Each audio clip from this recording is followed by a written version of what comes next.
అర్జున, మీరు అరణ్యవాసం చేసినప్పుడు ఒకసారి నేను అక్కడికి వచ్చాను. వస్తే మీ అన్న ధర్మరాజు నాకు పంచెల చాపు పెట్టాడు. నేను పుచ్చుకున్నాను ఆ పంచెల చాపు.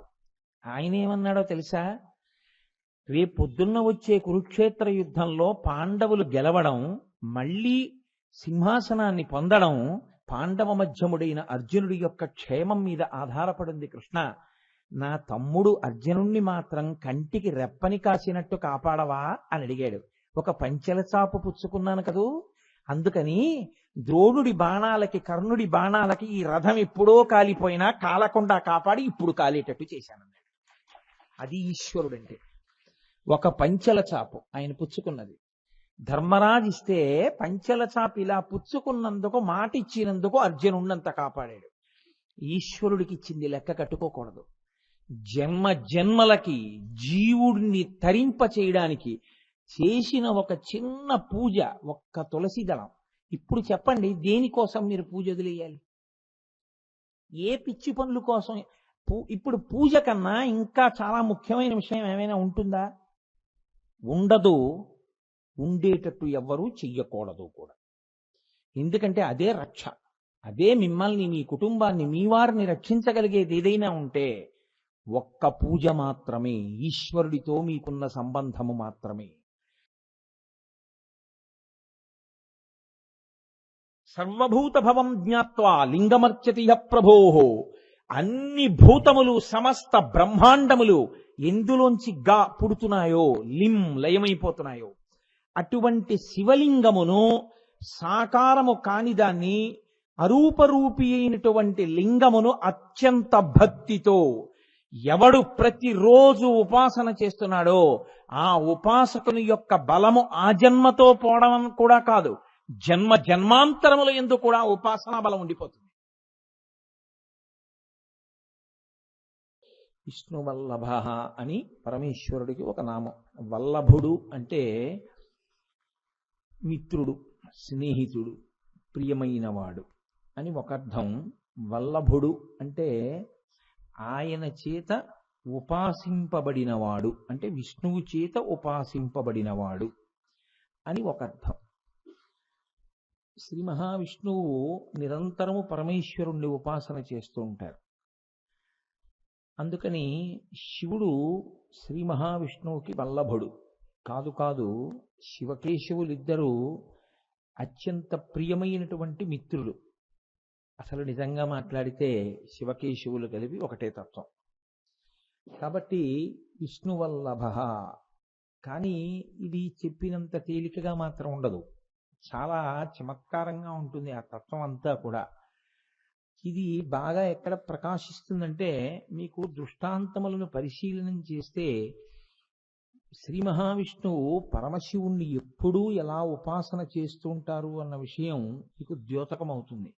మహాభారతం పంచమ వేదం. పంచమ వేదమైనటువంటి మహాభారతంలో అనేకమైనటువంటి పర్వాలు, 18 పర్వాలు కదా. 18 పర్వాలలో అనేకమైనటువంటి స్థితులలో, అనేకమైన ప్రదేశాల్లో, అనేకమైనటువంటి సందర్భాల్లో శ్రీ మహావిష్ణువు పరమశివుణ్ణి ఉపాసన చేసినటువంటి దృష్టాంతములను వ్యాస మహర్షి మనకి చూపిస్తారు. అత్యంత కీలకమైనటువంటి ఘట్టములై ఇంకా మహాభారత కథనంతటినీ కూడా మలుపు తిప్పేసేటటువంటి ఘట్టాలు ఎక్కడుంటాయో, అసలు మహాభారతంలో ఇంకా పాండవుల యొక్క ఉనికియే ప్రశ్నార్థకమైపోయి, అసలు ఇంకా పాండవులు ఉండడం అన్నది సంభవిస్తుందా, ఇంకా వాళ్ళ విజయం అన్న మాట పక్కన పెట్టండి.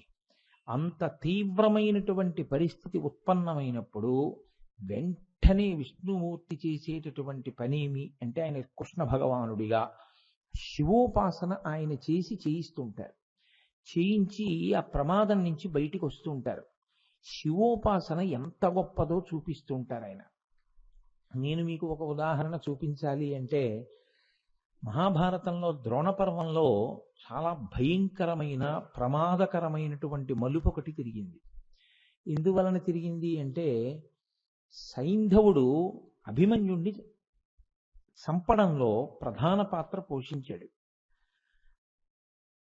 అర్జునుడు ఇతరమైనటువంటి శత్రువులతో పోరాటం చేయడానికి ఆయన వేరొక ప్రదేశానికి వెళ్ళాడు. సశక్తులు అన్న వారితో యుద్ధం చేయడానికి పక్కకి వెళ్ళాడు. అదే అదును చూసుకుని మహానుభావుడు ద్రోణాచార్యుల వారు పద్మవ్యూహ రచన చేశారు. ఆ పద్మవ్యూహాన్ని భేదించడం కానీ లోపలికి వెళ్ళడం కానీ ధర్మరాజుకి, భీముడికి, నకులుడికి, సహదేవుడికి తెలియదు. ఒక్క అభిమన్యుడికి మాత్రమే తెలుసు. కాబట్టి ధర్మరాజు అన్నాడు, నువ్వు పద్మవ్యూహంలో ప్రవేశించు అన్నాడు. ఇప్పుడు దీన్ని అదునుగా తీసుకుని ఆ పద్మవ్యూహంలోకి అభిమన్యుణ్ణి వెళ్ళనిచ్చి మిగిలిన పాండవులు నలుగురు, అర్జునుడు ఎలాగో దూరంగా ఉన్నాడు, మిగిలిన నలుగురు పాండవులు వెళ్లకుండా నిరోధించాడు సైంధవుడు. అందుకే సైంధవుళ్ళ అడ్డుపడ్డావురా అంటారు. అది ఒకనాటి కక్ష కాదు, చాలా ఆశ్చర్యకరమైనటువంటి స్థితి. ఎందుకో తెలుసా అండి? పరమశివానుగ్రహం అంటే ఎంత దూరాన్ని లెక్క కట్టి ఉంటుందో, ఆయన ఎంత మహానుభావుడో అసలు నోటితో వర్ణించడానికి కూడా సాధ్యం కాదు. ఎందుచేత ఈ మాట అంటున్నానంటే, సైంధవుడి అసలు పేరు జయద్రథుడు. ఆయన వృద్ధక్షత్రుని యొక్క కుమారుడు. ఆయన మహాతపస్వి వృద్ధక్షత్రుడు. ఆ తపస్సు చేస్తే పుట్టాడు ఈ కొడుకు. పుట్టినప్పుడు ఈ పిల్లవాడు ఆడుకుంటున్నాడు బయట. ఆడుకుంటుంటే అశరీరవాణి పలికింది ఒక రోజున. ఈ పిల్లవాడు ఏమరపాటులో ఉండగా ఇతని తల తెగిపోతుంది అని. వెంటనే తండ్రి వృద్ధక్షత్రుడు ఉలిక్కిపడ్డాడు. అయ్యో, ఇంత తపస్సు చేసి కన్నా నీ కొడుకుని, వీడు యామరపాటులో ఉండగా వీడి తలని ఎవరో తెంపేస్తారనమాట. అందుకని ఆయన అన్నాడు, ఇతను యామరపాటులో ఉండగా చంపకూడదని, ఎవరు నా కొడుకు యామరపాటులో ఉండగా వాడి తల తెగి కింద పడేటట్టు కొడతాడో వాడి తల 100 రెక్కలైపోవుగాక అన్నాడు. అంటే ఆయన ఉద్దేశ్యం ఏమిటంటే, ఇంకా తన కొడుకు యొక్క తల ఎవరూ కొట్టరు. ఇది సైంధవుడికి ఉన్నటువంటి చాలా గొప్ప వరం. దీన్ని పరిగణనలోకి తీసుకుని అతనికి ఉన్న రాజ్య బలాన్ని ఆధారంగా చేసుకుని కౌరవులు తమ చెల్లెలైనటువంటి దుస్సలని సైంధవుడికిచ్చి వివాహం చేశారు. ఆ కారణం రీత్యా పాండవులకు కూడా ఆయన బావగారు అవుతాడు. ఒకానొకప్పుడు వీళ్ళందరూ కూడా తృణబిందు మహర్షి ఆశ్రమంలో ఉండవలసి వచ్చింది. ఆ ఆశ్రమ ప్రాంగణంలో అరణ్యవాసం చేసే రోజుల్లో పాండవులు 5 పాండవులు అరణ్యంలోకి వెళ్ళారు. ద్రౌపదీదేవి ఒక్కతే ఉంది. ఆమె ధౌమ్యుణ్ణి కాపలా పెట్టారు, ఆ పురోహితుణ్ణి. చెలికెత్తెలున్నారు. ఆమె ఆశ్రమంలో తిరుగుతుండగా అటుగా వెళ్ళిపోతున్నాడు సైంధవుడు. కోటికాస్యుడు అని ఒక స్నేహితుడితో కలిసి వెళ్ళిపోతూ ద్రౌపదీదేవిని చూశాడు. ఆవిడ మహా సౌందర్య రాశి అయినా ఆవిడెవరవుతుంది? చెల్లెలవుతుంది. ఎందుకని? పాండవులకి దుస్సల చెల్లెలేగా. దుస్సల చెల్లెలు కాబట్టి చెల్లెల భర్త అయినటువంటి సైంధవుడు పాండవులకి బావగారైతే ఆమెకి అన్నగారు. ఆయన ద్రౌపదీదేవిని చూసి కామించాడు. పాండవులు లేరని తెలుసుకుని కోటికాస్యునితో రాయబారం పంపి తాను ఆశ్రమంలోకి వచ్చాడు. ఆవిడ పాపం చాలా మర్యాదగా ప్రవర్తించింది. అతను వినకుండా ఆమె యందు మరులు కొన్నవాడై బలవంతంగా ఆవిడ్ని రథం ఎక్కించి తీసుకుపోతున్నాడు. పురోహితుడైనటువంటి ధౌమ్యుడు ఆ రథం వెనకాతల పరిగెడుతూ అభ్యర్థించాడు విడిచిపెట్టమని. వినకుండా రథం మీద తీసుకుపోతున్నాడు. తీసుకుపోతుండగా పాండవులు వచ్చారు. ధర్మం ఎక్కడ ఉంటుందో అక్కడ ఈశ్వరానుగ్రహం ఉంటుంది. ఆ సమయానికి వస్తారు. ఆ సమయానికి రావడం అంటే దాని అర్థం ఏమిటంటే ఈశ్వరుని యొక్క అనుగ్రహము ఉన్నది. ఆ సమయమునకు యామరపాటు కలిగి ప్రమాదము జరిగినది. ఆ క్షణమునందు ఈశ్వరానుగ్రహము లోపించినది. జీవితంలో ఒక్కసారి బుద్ధి లోపిస్తే జీవుడు 1,000,000 జన్మలు కిందకెళ్ళిపోవలసినంత పాపం జరిగిపోతుంది. ఆ బుద్ధి ప్రచోదనమే ఈశ్వరానుగ్రహం. దానికోసమే ఈశ్వరుడి పాదములు పట్టి ఉంటారు. కాబట్టి ఇప్పుడు ధౌమ్యుడు చెప్పినా వినలేదు, కానీ పాండవులు వచ్చారు. వాళ్ళు ఆ ఆశ్రమంలో ఉన్నటువంటి ద్రౌపదీదేవి పరిచారికలు చెప్పిన మాట విని వెంటనే గబగబా వెళ్ళారు. ఆ సైంధవుణ్ణి పట్టుకునే ప్రయత్నం చేశారు. ఆయన రథం దూకి పొదల్లో దాక్కున్నాడు. ధర్మరాజు గారు హెచ్చరిక చేశాడు, ఒరే బావగారు అవుతాడరా మనకి, చెల్లెలి పసుపు కుంకాలు మనం నిలబెట్టాలి, బావమరది బతకగోరుతాడు అని లోకంలో సామెత, కాబట్టి సైంధవుణ్ణి చంపకండి అన్నాడు. భీమసేనుడికి ఈ ధర్మపన్నాలు వింటే చాలా కోపం. అన్నావు ఏదో చెప్పి మొత్తానికి అలా అడ్డుపడతా అన్నాడు. సరే వెళ్ళారు, మొత్తం మీద పట్టుకున్నారు, ఆయన్ని పొడి చేశారు, మోకాళ్లతో, మోచిప్పలతో, మోచేతులతో చాలా హింస పెట్టారు, రథచక్రానికి కట్టేశారు, ధర్మరాజు గారి దగ్గరికి తీసుకొచ్చారు, ఆయన నేల మీద పారేశారు. పాండవ దాసుణ్ణి అని అంగీకరించాడు. ద్రౌపది పకపక నవ్వంది. పాండవ దాసుడు అని అంగీకరించిన వాడిని చంపడం ఎందుకు, వదిలేయండి. ఆయన కడుపులో కక్ష పెట్టుకున్నాడు. ఒక్కొక్క సంఘటన మనిషిని మారుస్తుంది. ఒక్కొక్క సంఘటన మనిషిని మంచి పదం వైపుకి తిరిగేటట్టుగా చేస్తుంది. సైంధవుని యందు కూడా ఒక గొప్ప లక్షణం వచ్చింది. అతను గంగా తీరానికి వెళ్ళి తపస్సు మొదలుపెట్టాడు పరమశివుడి కోసం. అక్కడ వరకు మంచి పని. కానీ ఆ తపస్సు చేసి శంకరుడు ప్రత్యక్షమైతే అతను కోరుకున్న కోరిక ఆశ్చర్యకరం. అతనన్నాడు, 5 పాండవుల్ని, వాళ్ళ సేనావాహిని ఓడించగలిగినటువంటి సమర్థత నాకు కృప చేయమన్నాడు. పరమేశ్వరుడు అన్నాడు, నీ తరం కాదు. ఎందుచేత అంటే ఈశ్వరుడు ఎప్పుడూ ధర్మాన్ని కాపాడుతుంటాడు. కానీ ఇంత తపస్సు చేసి నువ్వు కోరిక కోరావు, నేను అనుగ్రహించకుండా ఉండకూడదు. కాబట్టి పాండవులలో అర్జునుణ్ణి ఓడించలేవు. ఒక్క అర్జునుడు లేని 4 పాండవుల్ని ఒక్కరోజు మాత్రమే నిగ్రహించగలిగినటువంటి అనుగ్రహాన్ని నీకు ఇస్తున్నాడు. అంతే, అంతవరకు మాత్రమే పనికొస్తుంది. ఆ సైంధవుడు కక్ష పట్టి ఉన్నాడు ఎప్పటి నుంచో. ఆయన అడ్డుపడ్డాడు. అర్జునుడు లేడుగా. ఇప్పుడు ధర్మరాజుని, భీముణ్ణి, నకులుణ్ణి, సహదేవుణ్ణి అభిమన్యుడికి సహాయంగా వెళ్లకుండా చేశారు. కర్ణాదులు అధర్మ యుద్ధం చేసి ఆయన రథం పడగొట్టారు. అభిమన్యుడు భూమి మీద నిలబడి దుశ్శాసనుడి కుమారుడితో కలిసి ఖడ్గంతో యుద్ధం చేస్తూ ఒకే మారు మరణించారు. దుశ్శాసనుడి కుమారుడు అభిమన్యుడు. ఈ వార్త వేరొక చోట యుద్ధం చేస్తున్న అర్జునుడు రాత్రి శిబిరానికి తిరిగి వచ్చినప్పుడు తెలిసింది. ఇంత అర్జునుడు, ఇన్ని లక్షల మందిని తెగటార్చగలిగిన వాడు అభిమన్యుడు మరణించాడన్న వార్త వినగానే కీళ్లు జారిపోయి ఎక్కడి వాడక్కడే కుప్పకూలిపోయాడు. ధర్మరాజు, కృష్ణ భగవానుడు కలిపి పైకెత్తారు అర్జునుడిని ద్రోణపర్వంలో. ఎత్తి కూర్చోబెడితే ఆయనకి కోపం వచ్చింది. ఆయన అన్నాడు, కానీ అది భక్తి అన్న మాటకు అర్థం. మనం చటుక్కున మాట అంటాం, ఈశ్వరుడు వచ్చి చెప్పినా నేను విన్నంటాడు. ఈశ్వరుడు వచ్చి చెప్పినా నేను విన్నన్న వాడికి ఇంకా భక్తి ఏమిటి? అంత కోపంలో అర్జునుడు ఏమన్నాడో తెలుసా అండి? ధర్మరాజు గారి కాళ్ళు పట్టుకుంటే, నా దగ్గరికి వచ్చి శరణాగతి చేస్తే, కృష్ణుణ్ణి వెళ్ళి ఆశ్రయిస్తే ఏమో కానీ, లేకపోతే మాత్రం రేపటి రోజు సూర్యాస్తమయం లోపల నేను సైంధవుణ్ణి సంహరిస్తాను. సైంధవుడి తల అలా నేను తెంచలేకపోతే నేను నా గాంధీవంతో కలిసి అగ్నిహోత్రంలో దూకేస్తానన్నాడు. ఎందుకని? అగ్నిహోత్రంలోంచి వచ్చింది గాంధీవం. అర్జునుడికి గాంధీవం అంటే అంత ప్రీతి. అతను ఉన్నా గాంధీవంతోటే, వెళ్ళిపోయినా గాంధీవంతోటే. కాబట్టి నేను గాంధీవ సహితుడనై అగ్నిహోత్రంలో దూకేస్తానన్నాడు. అప్పటికి ధర్మరాజు, భీముడు వీళ్ళందరూ చాలా సంతోషించారు. సైంధవుణ్ణి అర్జునుడు పడగొట్టడం పెద్ద విశేషం ఏమిటి? విజయఘోష చేశారు, శంఖాలు మోగించారు. ఆయన వెంటనే కృష్ణ పరమాత్మ కూడా పాంచజన్యాన్ని పూరించారు, అర్జునుడు దేవతత్వాన్ని పూరించాడు. చాలా సంతోషపడిపోయారు. అభిమన్యుడు చనిపోతే అక్కడ పాండవ శిబిరంలో శంఖాలు ఎందుకు మోగాయి రాత్రి? గూఢచారులందరూ వింటుంటారు కదండి, గూఢచారులకి ఇదే పని యుద్ధ వార్తల్లో. కాబట్టి వాళ్ళు ముందు వెళ్ళి సైంధవుడికి చెప్పారు, ఒరే అర్జునుడు ప్రతిజ్ఞ చేశాడు, రేపు సూర్యాస్తమయం లోపల నీ తల తెగి పడిపోతుంది.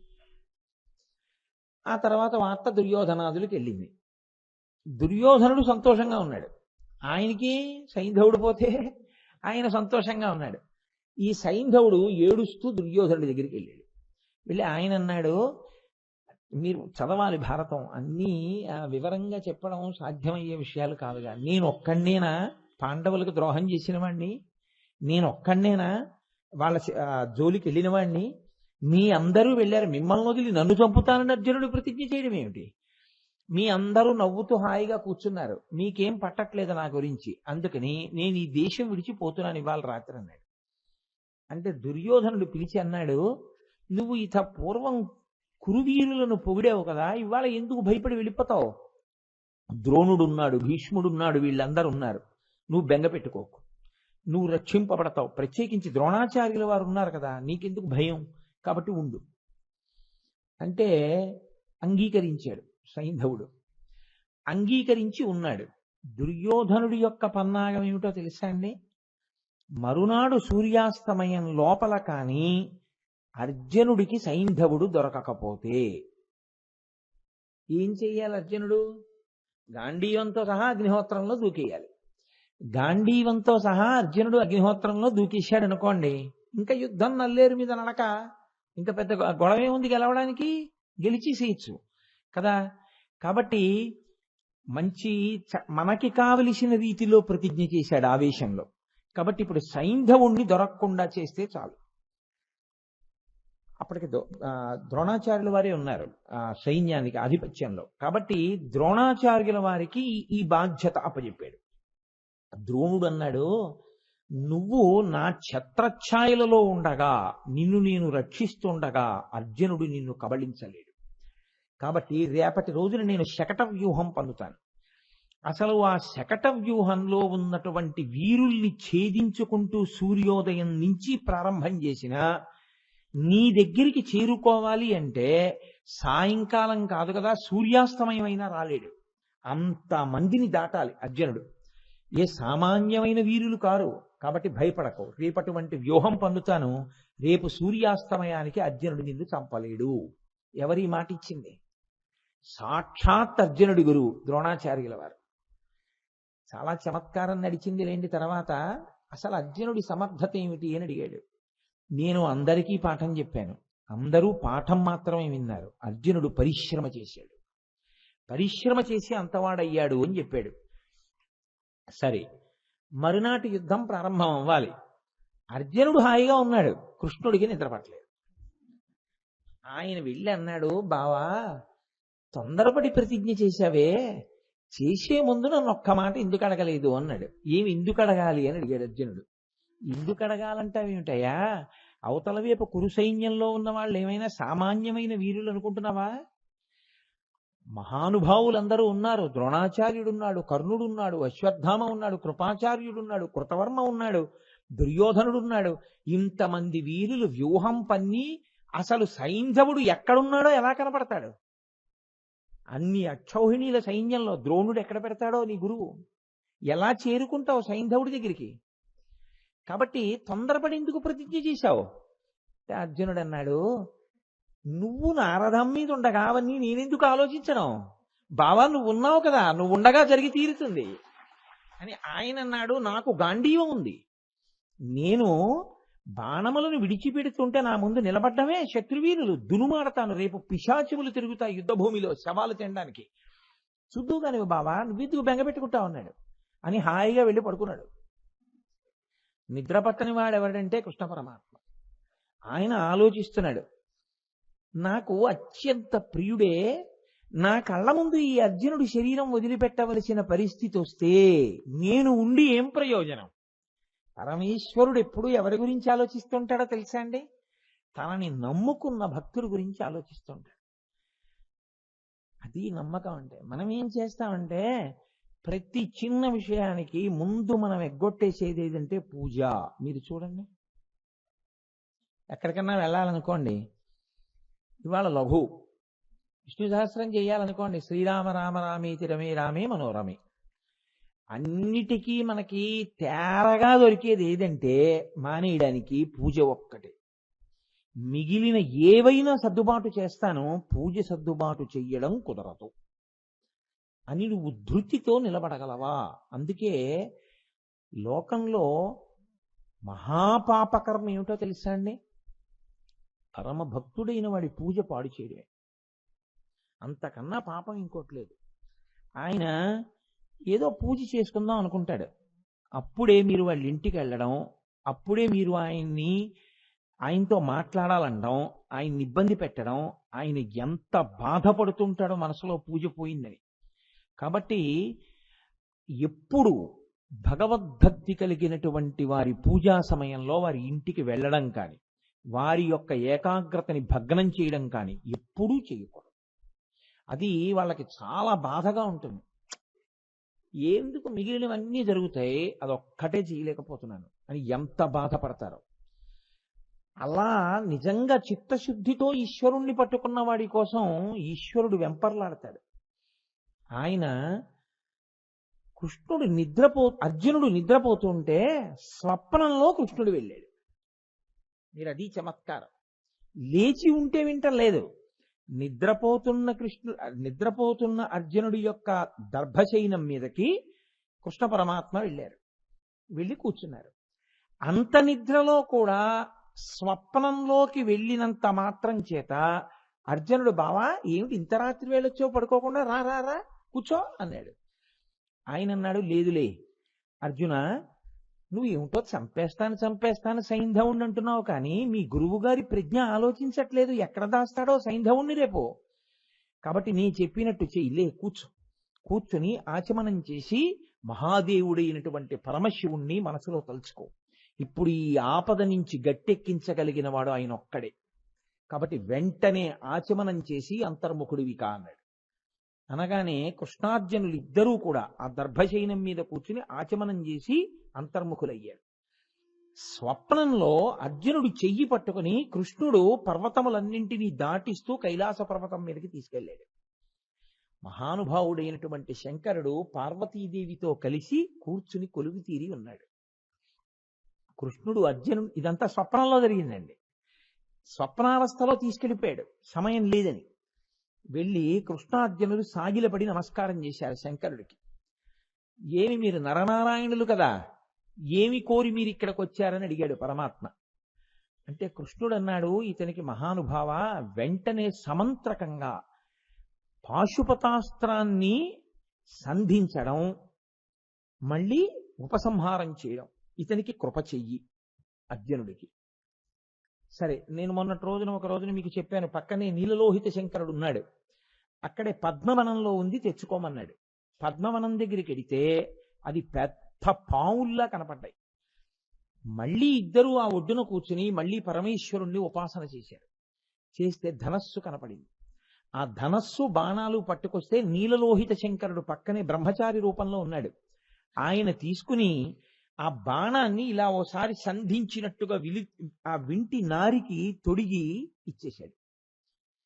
పాశుపతాస్త్రమంత్రోపదేశము ఉపసంహారము ఇలాగే నేర్పేశాను, అర్థమైందా అర్జున అన్నాడు శివుడు.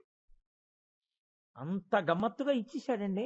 ఆయన తలుచుకుంటే ఏమివ్వలేడు. విశ్వామిత్రుడికి ధనుర్వేదాన్ని సాంగోపాంగోపనిషదస్య రహస్య ప్రదీయతాం ఇచ్చేశాడంతే ధనుర్వేదాన్ని. ఆయన ఏమివ్వలేడు శంకరుడంటే. ఇచ్చేశాను అర్జునుడికి. కృష్ణ సంతోషమేనా అన్నాడు. సంతోషమే స్వామి. రాత్రికి రాత్రి మళ్ళీ వచ్చేశారు ఇద్దరు. మరునాడు లేచి ధర్మరాజాదులకి చెప్పాడు అర్జునుడు, స్వప్నంలో కైలాసానికి వెళ్ళాను, నాకు పాశుపతాస్త్రం ఇచ్చాడు శంకరుడు, కృష్ణుడు తీసుకెళ్ళాడు నన్నని. మరునాడు యుద్ధం ప్రారంభమైంది. అర్జునుడేమన్నాడు, ఎంతసేపు సైంధవుణ్ణి పట్టుకోవడం బావా, చూడు ఎలా యుద్ధం చేస్తాను అన్నాడు. ఆ రోజు యుద్ధం సూర్యోదయానికి ప్రారంభమైతే సూర్యాస్తమయం అయిపోవడానికి ఇంకా కొద్ది నిమిషములు మాత్రమే మిగిలి ఉంది. ఆ శకట వ్యూహంలో ద్రోణుడు పన్నినటువంటి వ్యూహంలోకి ప్రవేశించి సైంధవుడి దగ్గరికి వెళ్ళనే లేదు అసలు అర్జునుడు.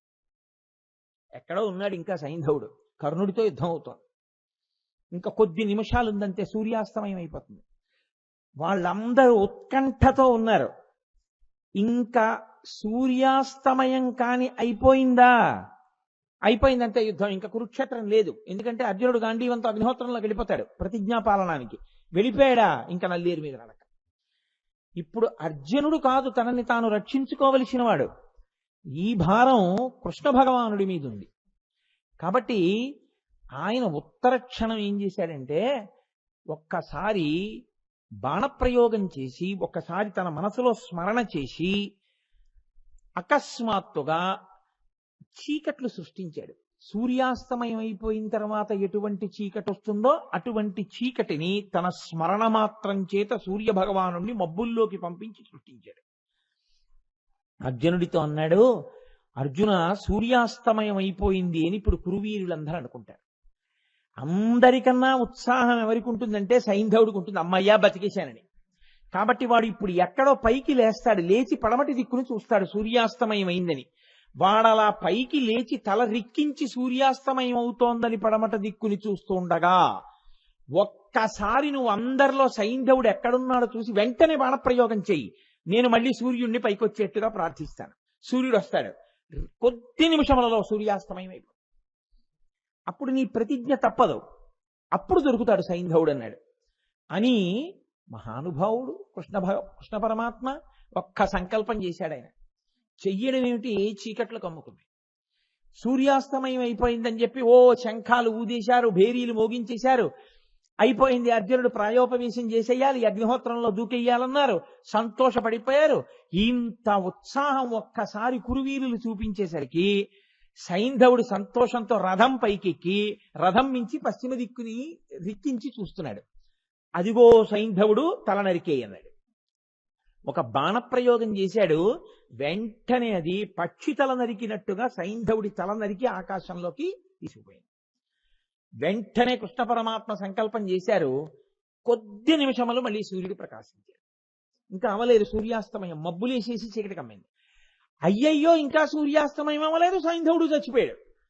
ఇన్ని శంఖాలు ఊదిన వాళ్ళు, ఇన్ని భేరీలు మోగించిన వాళ్ళు డీలా పడిపోయారు. ఏడి అర్జునుడు అంటే ఏడి అర్జునుడు, ఏడి సైంధవుడు అంటే ఏడి సైంధవుడు. వెంటనే కృష్ణుడు అన్నాడు, ఇప్పటి వరకు జరిగిన యుద్ధం ఒకెత్తు అర్జున, ఇప్పుడు ఒకెత్తు. వీళ్ళందరూ కక్షతో ఒక్కసారి నీ మీదకి వస్తారు. వీళ్ళందరినీ నిగ్రహిస్తూ ఆకాశంలో కింద పడిపోతున్నటువంటి సైంధవుడి తల కింద పడకుండా దాన్ని అలాగే బంతి ఆట ఆడుతూ వీళ్ళతో యుద్ధం చేయన్నాడు. ఒక పక్క బాణప్రయోగం చేస్తూ దాన్ని ఆకాశంలో పైకి కిందకి ముందుకి వెనక్కి బాణాలతో కొట్టి ఆడుతూ, ఒక పక్క గాంధీవానికి ఏకకాలమనందు అనేక బాణములు సంధించి కురువీరులతో యుద్ధం చేస్తున్నాడు. బావా సైంధవుడి తల ఎందుకు కింద పడకూడదని అడిగాడు. అందుకే నిన్న రాత్రి నిన్ను కైలాసానికి తీసుకెళ్లాను. నిన్ను రక్షించుకోవడానికి ఇప్పుడు ఉపాయం ఇంతకన్నా లేదు. ఇది పరమశివుడు ఇచ్చి ఉండకపోతే నువ్వు ఉండవు. సూర్యాస్తమయమైన ఆపగలనేమో కానీ ఈ ఉపకారం శివుడే చెయ్యాలి నీకు. ఇప్పుడు నీకు రాత్రి పరమశివుడిచ్చినటువంటి పాశుపతాస్త్రాన్ని స్మరించు, అదొక్కటే చేయగలదా ఉపకారం. ఇప్పుడు ఎక్కడో శమంతక వనంలో కూర్చునున్నాడు. ఆ సైంధవుని యొక్క తండ్రి వృద్ధక్షత్రుడు జపం చేసుకుంటున్నాడు. ఆ పాశుపతాస్త్రానికి ఒక్కదానికే మార్గం కూడా తెలుసు. దాన్ని అభిమంత్రించి విడిచిపెడితే సైంధవుడి తలకాయ పట్టుకుని అది వెళ్ళి ఆయన ఒళ్ళో పడేటట్టు చేస్తుంది. ఎందుకంటే నువ్వు కొట్టిన బాణానికి కింద పడితే నీ తలకాయ నువ్వు అక్కలైపోతుంది. వాళ్ళ తండ్రికి వరం ఇచ్చాడు సైంధవుడికి, వాళ్ళ తండ్రి ఒళ్ళోనే పడేటట్టుగా పాశుపతాన్ని ప్రయోగించన్నాడు. అంటే అర్జునుడు వెంటనే పాశుపతాస్త్రాన్ని స్మరించి విడిచిపెట్టాడు. అది సైంధవుడి తలని ఉత్తర క్షణంలో పర్వతాలన్నింటినీ దాటించి తీసుకెళ్లి వృద్ధక్షత్రుడి యొక్క ఒళ్ళో పడేటట్టుగా చేసింది. ఆశ్చర్యం ఏంటో తెలుసా అండి, ద్రోణ పర్వంలో అప్పటి వరకు కూడా సైంధవుడి శరీరం ప్రాణంతోనే ఉండి అలాగే ఉంది పశ్చిమ దిక్కుకి తిరిగి. ఎందుకంటే ఆ తల ఎవరు కింద పడేస్తారో వాళ్ళ తల 100 వక్కలు అయ్యేంత వరకు ఆ శరీరం అలా ఉంటుంది. ఆ పాశుపతాస్త్రం తీసుకెళ్లి అతని తండ్రి ఒళ్ళోనే పడేట్టు చేసింది. అతను కళ్ళు మూసుకుని జపం చేసుకుంటున్నాడు. ఒళ్ళోకి వచ్చేదో పడింది. కళ్ళు విప్పి చూశాడు, సరిగా చూడలేదు. బాణాలతో కొట్టి ఉంది తలకాయ. ఏదో తలకాయని ఇలా అన్నాడు. అనగానే ఒళ్ళో ఉన్న తలకాయ కింద పడిపోయింది. ఎవరు కింద పడేశారో తలకాయని అతని తలకథ 100 వక్కలవుతాయన్నాడు. వెంటనే ఆ సైంధవుడి తండ్రి తల 100 వక్కలైపోయింది. అప్పుడు రథంలోంచి సైంధవుడి శరీరం కింద పడిపోయింది. పడిపోయిన తర్వాత కృష్ణుడు అన్నాడు, అమ్మయ్యా నువ్వు బతికావు బావా, రా సూర్యాస్తమయమైంది, ఇంటికెడదామన్నాడు. ఇప్పుడు చెప్పండి నాకు, ఆనాడు కృష్ణుడి యొక్క కోరిక తీర్చడానికి, అర్జునుడిని రక్షించడానికి సైంధవుని యొక్క వృత్తాంతంలో అసలు కాపాడిన వాళ్ళు వరమిచ్చినప్పుడే ఒక్కరోజు మాత్రమే నిగ్రహించగలవని ఆపి పాండవులను కాపాడినటువంటి మహానుభావుడు పరమేశ్వరుడు కదా. కృష్ణుడి యొక్క అభిమతాన్ని ఎరిగి రేపు జరగబోయే దానికోసం కృష్ణుడు కైలాసానికి తీసుకొచ్చాడు పాశుపతాన్నిమ్మని. నేను ఇవ్వకపోతే సైంధవుడి తల తండ్రి ఒళ్ళో పడదు. తెలియదు అర్జునుడికి, సైంధవుడి తల కింద పడకూడదన్న విషయం తెలియదు. అడిగాడు రథం మీద నించుని, ఎందుకు కింద పడకూడదు బావా తలని అడిగాడు. అప్పుడు చెప్పాడు కృష్ణుడు, దాన్ని పట్టికెళ్ళి తండ్రి ఒళ్ళో పడేటట్టు కొట్టగలిగినటువంటి అస్త్రం పాశుపతం ఒకటే. కాబట్టి బావా, నిజంగా పరమేశ్వరుడి యొక్క అనుగ్రహమే లేకపోతే నేను ఇవాళ ఇలా బతికుండేవాణ్ణి కాను. ఎంత అనుగ్రహించాడయ్యా పరమేశ్వరుడు నన్నని ఆ రోజున కృష్ణార్జునులిద్దరూ పరమేశ్వరుడికి నమస్కారం చేశారు. విష్ణువల్లభ, శ్రీ మహావిష్ణువు కృష్ణ భగవానుడి రూపంలో పరమేశ్వరుణ్ణి అంత ఉపాసన చేసి చక్కగా అర్జునుణ్ణి రక్షించుకోగలిగాడు. అసలు మీకు పురాణ వాంగ్మయంలో కాని తత్వంలో కాని శివకేశవులిద్దరూ ఒకరికొకరు అపకారం చేసుకుందామని ఎప్పుడూ చూడరు, ఎప్పుడూ ఉపకారమే చేస్తుంటారు. మీకు నేను మహాభారతంలోంచి ఇంకొక ఉదాహరణ చూపిస్తాను. కర్ణపర్వంలో ఒక ఆశ్చర్యకరమైన సంఘటన జరిగింది. కర్ణుడు యుద్ధానికి వచ్చాడు, శల్యుడు సారథ్యం చేస్తున్నాడు. ఆకాశం అంతా నిండిపోయింది దేవతలతోటి. ఆ ఒక్కరోజు యుద్ధం చూడ్డానికే కర్ణుడికి అర్జునుడికి యుద్ధం జరుగుతున్నప్పుడు ఆ యుద్ధాన్ని చూడ్డానికి పరమశివుడు కూడా కైలాసం నుంచి కదిలొచ్చాడు. చతుర్ముఖ బ్రహ్మగారు వచ్చారు, దేవేంద్రుడు వచ్చాడు, అందరూ ఆకాశంలో కూర్చున్నారు. జరుగుతోంది యుద్ధం. ఇంద్రుడు అన్నాడు, బ్రహ్మగారు మీ నోటితో ఒక్క మాటనండి, నరనారాయణులు కదా కృష్ణార్జునులు గెలుస్తారనండి అన్నాడు. అంటే బ్రహ్మగారు అన్నారు, నరనారాయణులు కృష్ణార్జునులుగా ఉండి యుద్ధం చేస్తున్నారుగా, తొందరపడి మనం అనడం ఎందుకు, గెలుస్తారని చూద్దాం, గెలుస్తారేమో అన్నాడు. అంటే శంకరుడు అన్నాడు, గెలుస్తారు, గెలిచి తీరుతారు, ఇది నిశ్చయాత్మకము, నేను ఆశీర్వచనం చేస్తున్నాను, అర్జునుడు పడగొడతాడు కర్ణుడిని అన్నారు. పడిపోయాడు కర్ణుడు.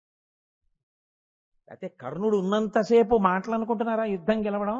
కర్ణుడి అస్త్ర ప్రయోగం అంటే ఎలా ఉంటుందో తెలుసా అండి? మహాభారతంలో దుర్యోధనుడు చనిపోయిన తర్వాత, యుద్ధం అయిపోయిన తర్వాత రథం మీద ఉన్నారు కృష్ణుడు అర్జునుడు. కృష్ణుడు అన్నాడు, బావా యుద్ధం అంతా అయిపోయింది, నువ్వు గాంధీవాన్ని బాణాల్ని అన్నింటినీ తీసుకుని కిందకి దిగిపో, నేను ఇలాగే రథం మీద ఉంటాను, రథంలో ఏమీ విడిచిపెట్టకు, అన్నీ తీసుకుని కిందకి దిగిపో, దిగిపోయిన తర్వాత నేను దిగుతాను, ఇవాళ నేను ముందు దిగను బావా అన్నాడు. ఏమలా అంటావు బావా అని అడగడు అర్జునుడు. తను దిగిపోయాడు, గాంధీవం తీసేశాడు, అక్షయబాణ తూణీరాలు తీసేశాడు, అందులో ఉన్న ఖడ్గాలు తీసేశాడు, అన్నీ తీసి కింద పెట్టేశాడు. కృష్ణ పరమాత్మ ఒక్కసారి ధ్వజం వంక చూశారు, నేను దిగిపోతున్నాను అని. అంతే, ధ్వజం మీద ఉన్నటువంటి హనుమ భూతగణములతో లేచిపోయారు. లేచిపోగానే కృష్ణుడు భూమి మీదకి ఇలా కిందకి దిగాడు రథంలోంచి, భగ్గున కాలిపోయింది రథం.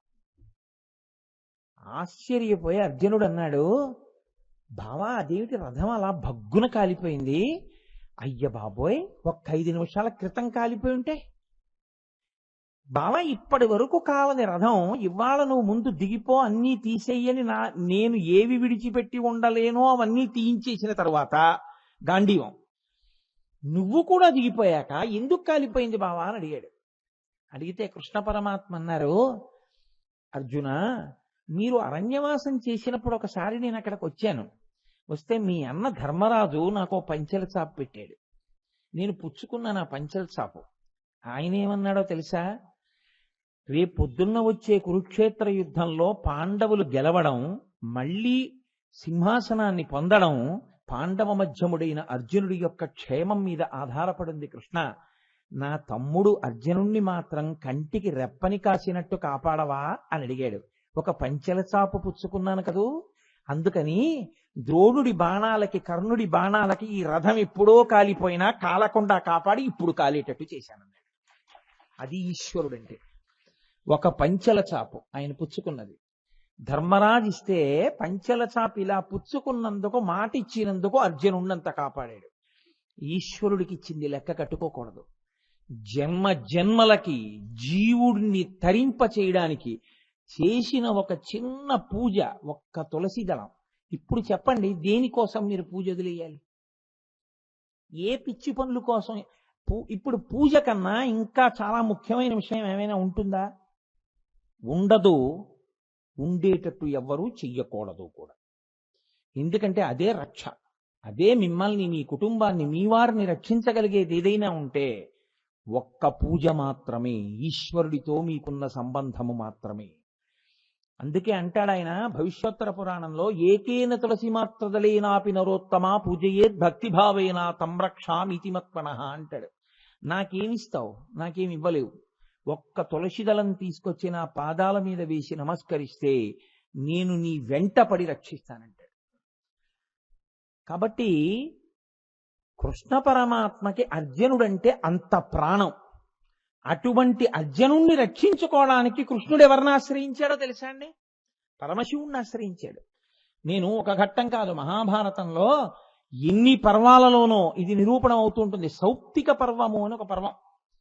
ఆ పర్వంలో ఒక ఆశ్చర్యకరమైనటువంటి ఘట్టం నడిచింది. నిజంగా మీరు సౌప్తిక పర్వాన్ని ఒక్కరే ఒక గదిలో కూర్చుని చదివితే మీకు ఒళ్ళు రోమాంచితం అవుతుంది అందులో చదివేటటువంటి పద్యాలకి. అంత గొప్ప మహాభారతం మహానుభావుడిది. వ్యాస భగవానుడు కృప చేసింది, కవిత్రయం అనువాదం చేసింది. యుద్ధం అంతా అయిపోయింది. దుర్యోధనుడికి తొడలు విరిగి పడిపోయి ఉన్నాడు. అశ్వత్థామ, కృతవర్మ, కృపాచార్యుడు ముగ్గురే ఉన్నారు. ఈ ముగ్గురు దుర్యోధనుడి చూడ్డానికి వెళ్ళారు. తొడలు విరిగి పడిపోయినటువంటి దుర్యోధనుడు ఏడుస్తూ బాధగా వాళ్ళ మనసులు చెలించిపోయేటట్టుగా మాట్లాడుతూ అన్నాడు. అప్పటికే అశ్వత్థామకి కడుపులో ఒక బాధ ఉంది. ఎందుకని అంటే అశ్వత్థామ హతః కుంజరః అనగానే ద్రోణుడు ప్రాణం విడిచిపెట్టాడు. విడిచిపెట్టిన కారణజన్ముడు ఆ వరంతో పుట్టినవాడు కాబట్టి దృష్టజుమ్నుడు వద్దు వద్దంటున్న వినకుండా అర్జునుడు చూస్తూ ఉండగా ద్రోణుడి రథం మీదకి దూకి ద్రోణుడి యొక్క శిరస్సు జుట్టు పట్టుకుని శిఖముడి ఆయన కంఠాన్ని కత్తితో కోసేశాడు. కోసినప్పుడు అశ్వత్థామ చూశాడు. అది అతని కడుపులో ఉండిపోయింది ఆ బాధ. అతను కూడా మహా తేజస్సంపన్నుడు, సామాన్యుడేం కాడు అశ్వత్థామ, కానీ బుద్ధి వక్రించిపోయింది ఆయనకి. అసలే ఆ బాధతో ఉన్నాడు.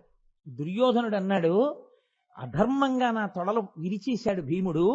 విరిచేసిందే కాకుండా నేను నేల మీద పడిపోతే నా కిరీటాన్ని నా తలని తన కాలితో తన్నాడయా నిన్న రాత్రి, ఇలా నేల మీద పడిపోయి ఉండిపోయాను అన్నాడు. అశ్వత్థామ విలవిలా ఏడ్చేశాడు. అంటే అదేం ఉత్తినే రాలేదు ఆ శాపాలన్నీ దుర్యోధనుడికి. మహానుభావుడైనటువంటి మైత్రేయ మహర్షి మొదలైన వాళ్ళు వచ్చి బుద్ధి చెప్పి తప్పురా అని చెప్తే వినకపోగా తొడలు ఇలా అనుకుంటూ కూర్చున్నాడు. మాటలు పెద్దలు చెప్తున్నప్పుడు కృతనిశ్చయంతో వినయంతో వినడం మాని నీ ఇష్టం వచ్చినట్టు ప్రవర్తించి తొడ మీద చెయ్యేసి ఇలా అన్నావు కాబట్టి నీ తొడలు విరిగిపోవుగాక యుద్ధంలో శపించాడు. తొడలు విరిగిపోయాయి. అశ్వత్థామ అన్నాడు, నేను ప్రతిజ్ఞ చేస్తున్నాను, పాండవుల వంశంలో ఉన్నటువంటి వంశాంకురాల్ని, ఏనుగుల్ని, గుర్రాల్ని, మిగిలినటువంటి సైన్యాన్ని, ఆఖరికి కృష్ణుణ్ణి కూడా కలిపి నీ ప్రాణములు పోయే లోపల చంపేస్తాను, చంపి వచ్చి నీకు కనపడతాను, ఇది నా ప్రతిజ్ఞ అన్నాడు. అంటే ఈశ్వరుడు యొక్క అనుగ్రహం ఉన్న వాళ్ళ ప్రతిజ్ఞ ఒకలా ఉంటుంది, ఈశ్వరానుగ్రహం లేని వాళ్ళ ప్రతిజ్ఞలు ఒకలా అయిపోతాయి. ప్రతిజ్ఞ చేయడం గొప్ప కాదు, నీ వెనక ఈశ్వరుడు ఉన్నాడా, నీ వెనక ఈశ్వరుడు ఉంటే అసాధ్యములు సుసాధ్యములవుతాయి, సుసాధ్యములు అసాధ్యములవుతాయి నీ వెనక ఈశ్వరుడు లేకపోతే. పురుషకారమునకు ఈశ్వరుని యొక్క తోడు అంత అవసరం. కాబట్టి ఇప్పుడు అశ్వత్థామ ఇంత ప్రతిజ్ఞ చేసేశాడు. చేసేసి కృతవర్మని ఆ కృపాచార్యుణ్ణి సాయం తీసుకుని పాండవుల యొక్క శిబిరం వైపుకి వెళ్ళాడు. వాళ్ళు మంచి జయ జయధ్వానాలు చేస్తున్నారు, శంఖాలు పూరించుకుంటున్నారు, మంచి సంతోషంగా ఉన్నారు. శత్రువన్నవాడు ఎవడు లేడుగా, మిగిలిన వాళ్ళందరూ చెట్టుకొకడు పుట్టకొకడు పారిపోయారు. భయం లేకుండా అదిగో దృష్టజుమ్నుడు అందులో ఉన్నాడు, వీడు ఇందులో ఉన్నాడని శిబిరాల గురించి మాట్లాడుకుంటున్నారు. వాళ్ళ యొక్క అలజడి చూసి, ఉత్సాహం చూసి, వాళ్ళ ఉద్రేకం చూసి వెళ్ళడానికి భయం వేసి దూరంగా వెళ్ళిపోయారు. దూరంగా వెళ్ళిపోయి ఒక మర్రి చెట్టు దగ్గర ఉన్నటువంటి సరోవరం దగ్గరికి వెళ్ళారు. అంత మనసు పాడైపోయి ఉన్నప్పుడు కూడా ముగ్గురు సంధ్యావందనం చేశారు. రామాయణం చెప్పినా భారతం చెప్పినా అదే చెప్తుంది, అది మాత్రం విడిచిపెట్టకూడదు. ముగ్గురు సంధ్యావందనం చేసి చెట్టు కింద పడుకున్నారు. కృపాచార్యుడు కృతవర్మ నిద్రపోయారు. ఎందుకంటే ఎవరి మనసు ప్రశాంతంగా ఉంటుందో వాళ్ళు నిద్రపోతారు. అశ్వత్థామకి నిద్రపట్టలేదు. ఇంత ప్రతిజ్ఞ చేశాను, తొడలు విరిగి పడిపోయి ఉన్నాడు, నా తండ్రి కంఠం కోసేశాడు దృష్టజుమ్నుడు, హాయిగా పడుకున్నాడు శిబిరంలో. అంతటి మహానుభావుడు, ఇంత విలువిద్య నేర్పినవాడు నా తండ్రి అంత ఘోరంగా చచ్చిపోయాడు, ఇంత ప్రతిజ్ఞ చేశాను, ఎలా చంపడం పాండవుల్ని ఆలోచిస్తుంటే ఆ మర్రి చెట్టు మీద ఉన్న గోళ్లల్లో కాకులన్నీ నిద్రపోతున్నాయి. ఎక్కడి నుంచో వచ్చింది ఒక గుడ్లగూబ, అది రాత్రే తిరుగుతుంది. అది వచ్చి నిశ్శబ్దంగా చెట్టు మీద ఉన్న కాకుల గోళ్ల దగ్గరికి వెళ్ళి ఒక్కొక్క కాకి యొక్క కుత్తుక కత్తిరించేసింది. కాకులన్నీ చచ్చిపోయాయి. కొన్ని కాకులు తినేసింది, కొన్ని కాకుల పొట్టలు చీల్చేసింది. అంతా నెత్తుటి మడుగైపోయింది, పైనుంచి నెత్తుటి బిందువులు పడుతున్నాయి. వెంటనే అశ్వత్థామ అనుకున్నాడు, చెట్టు కింద పడుకున్నవాడు, నాకు ఈశ్వరుడు మార్గం చూపించాడు. ధర్మాధర్మ వివక్ష లేదు, నిద్రపోతున్న వాళ్ళని చంపేస్తాను అని గబగబా కృతవర్మని కృపాచార్యుల వారిని లేపాడు. నిద్రపోతున్న వాళ్ళని చంపేస్తాను, లేచుంటే చంపలేం, వాళ్ళ ముందు సాధ్యం కాదు నిలబడ్డాం వాళ్ళ యొక్క పరాక్రమం ముందు, కాబట్టి రండి చంపేద్దాం అన్నాడు. అంటే కృపాచార్యుల వారు చాలా బోధ చేశారు, తప్పలా చేయకూడదని. ధృతరాష్ట్రుడిని అడుగుదాం, ఆయన ఏం చెప్తే చేద్దాం. ఆయన వినలేదు, చంపే వెలిసిందే అన్నాడు. పాండవుల శిబిరం దగ్గరికి వెళ్ళారు. అక్కడ ఒక పెద్ద చెట్టు ఉంది. ఆ చెట్టు మీద అకస్మాత్తుగా వాళ్ళకు ఒక రూపం దర్శనమైంది. అదే భూతనాథుడు అంటారు. అయ్యప్ప స్వామి వారికి పరమేశ్వరుడు ఇచ్చిన అనుగ్రహం అదే. అందుకే అయ్యప్ప స్వామి గుళ్ళోకి రోజు వెళ్ళి నమస్కారం చేసే వాళ్ళని భూతములు ఆవహించవు. కాబట్టి ఇప్పుడు ఆ భూతనాథుడు దర్శనమయ్యాడు. ఆయన నోరు పెద్ద రంధ్రం, అసలు ఎన్నడూ ఎప్పుడూ చూడనటువంటి స్వరూపం. శంఖం, చక్రం, గదా, ధనస్సు, బాణములు పట్టుకుని ఉన్నాడు. ఆయన నవ్వుతుంటే ఆ వికటాట్టహాసంలోంచి నోట్లోంచి కొన్ని 100 మంది విష్ణువులు పుట్టి పైకొస్తున్నారు. అటువంటి భూతనాథుని యొక్క స్వరూప దర్శనం అయింది. కృతవర్మ, కృపాచార్యుడు భయపడ్డారు, అశ్వత్థామ భయపడలేదు. నేను లోపల కక్ష, మహాదేవుడి యొక్క అనుగ్రహంతో ఈ భూతాన్ని అణుస్తానన్నాడు అని లోపల వెంటనే మహేశ్వరుణ్ణి స్థాపన చేసి ప్రార్థన చేసి అంతర్ముఖుడై కూర్చున్నాడు భూమి మీద. పరమేశ్వరానుగ్రహం కలిగింది. పెద్ద చప్పుడైంది. ఏమిటని కళ్ళు తెరిచి చూశాడు. ఇంకొకడైతే అసలు తట్టుకోలేడు. కొన్ని వేల మంది భూతగణాలు, ప్రమథగణాలు కనపడ్డాయి ఆయనకి. ఇన్నిటిని చూసి కూడా మనసు నిగ్రహించుకుని మళ్లీ ధ్యానం చేశాడు. ఒక బంగారు అరుగు, అగ్ని వేది కనపడ్డాయి. ఇప్పుడు లేచి అన్నాడు, పాండవులను చంపాలి నేను, ఇది సామాన్య కార్యం కాదు.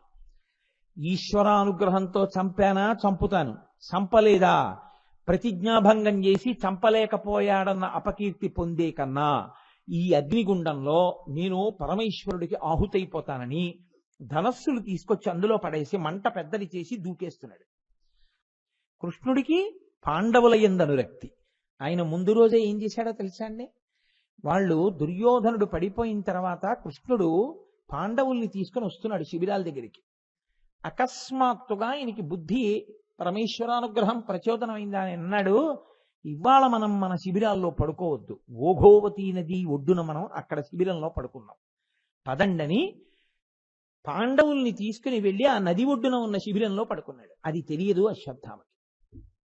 అందుకని మహాదేవుడు అన్నాడు భూతనాథ రూపంలో, నేను కృష్ణుడికి సమ్మానం చేస్తున్నాను, నువ్వు వస్తావని తెలుసు, అందుకే ఇప్పటికే దాచేశాను వాడు. నీ మోహం, మిగిలిన వాళ్ళు ఒక కారణానికి చనిపోవాలి, ఎప్పుడైనా భారతం విన్నప్పుడు విందురు గాని. కాబట్టి అందుకని ఇదిగో దివ్య ఖడ్గం ఇస్తున్నాను, వాళ్ళని చంపు. అతని ఆవేశం తీరింది. ఆ భూతనాథానుగ్రహం ఆ ఆవేశం విడిచిపెట్టింది. అంతే, భయపడిపోయాడు. భయపడిపోయి పాండవులకి తెలిస్తే ఏమవుతుందోనని అక్కడి నుంచి పారిపోయాడు. సరే, ఆ తరువాత కథ చాలా నడిచింది అనుకోండి.